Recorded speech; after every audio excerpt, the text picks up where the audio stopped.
We the shameless. It's time to stop blaming just our politicians for corruption and look within. Time and time again, we have seen our political parties defend their corrupt members and even back them for important posts. The first standard excuse is nothing malafide is proven yet. The second classic excuse is look at what other parties have done. Therefore, a murderer can be spared as long as he can find another murderer. It is important to understand why all political parties back their corrupt members despite massive allegations and enough circumstantial evidence against each people. The answer lies in the way Indians think. While it is easy to blame politicians, the fact remains that our politicians are not ethical because we aren't ethical. A large number of politicians have lost track of the idea that every profession in this world has ethics. It may not be illegal to break them, but still is definitely wrong.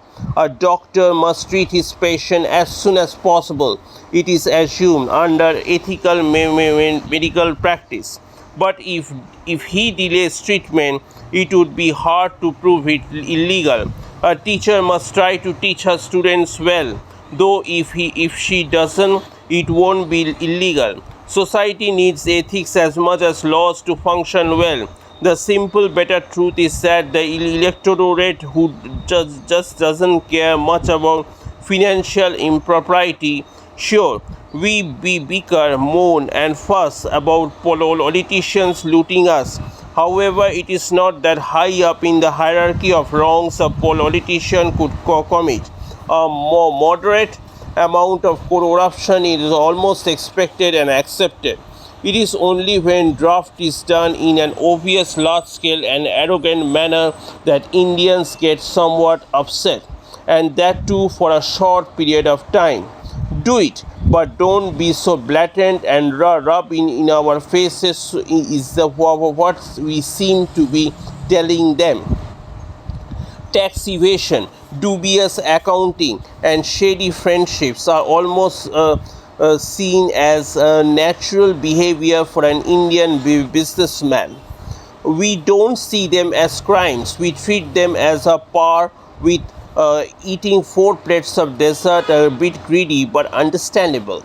Until we as a society really feel that graft, unethical behavior and nepotism are huge problems and start to truly care about all of them, politicians will not change. Take for instance a hypothetical situation. Say a prominent politician went into a temple with his shoes on with a bottle of alcohol and kicked the idols. What would happen? Of course, there would be huge societal outrage in our value system. We hold our religious shrines extremely dear. Such a person would never be allowed to remain party president. In all probability, the person's political career would end overnight. But this value system does not apply when we are shady businesses. When we see shady businesses being conducted, state coffers being looted, or politicians placing self-interest above national interest. Even abuse of power is something we only talk about in public.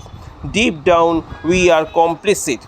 We may want political leaders to not abuse power, but do so ourselves. Just take one example. The status of domestic help in India. How do Indians treat their domestic help? Why don't we ever talk about a minimum wage for them, or perhaps a compulsory day off every week? When we ourselves have no qualm abusing our power, it is difficult to attack others for doing so.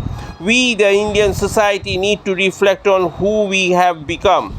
Organizations like Rashtriya Swayamsevak Sangh (RSS), which claim to care for India's glory, should be fixing this by propagating good values in society.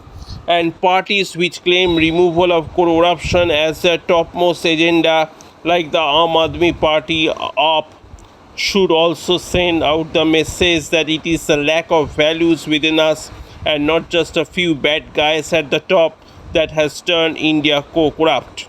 More than anything, we ourselves must change and see the sense in doing so. A society without values cannot survive or function, let alone progress. When this realization dawns on a larger section of society, politicians will change. The BJP might fire Nitin Gadkari, and the Congress might create an uproar to take action against Robert Vadra. Right now, they don't because they think the voter, doesn't care. That will see Gadkari's punishment as a slight to RSS or to the community or caste he belongs to. Similarly, no congressman will stand up for what is right in Vadra's case, as the Congress voters care for the Gandhi family more than the right or wrong. We live in shameless times. We live in shameless times when long overdue self reflection and shame strikes us. India will be ready for change. We have seen many exposes on corrupt leaders in the past few years. It is time we did an expose on ourselves.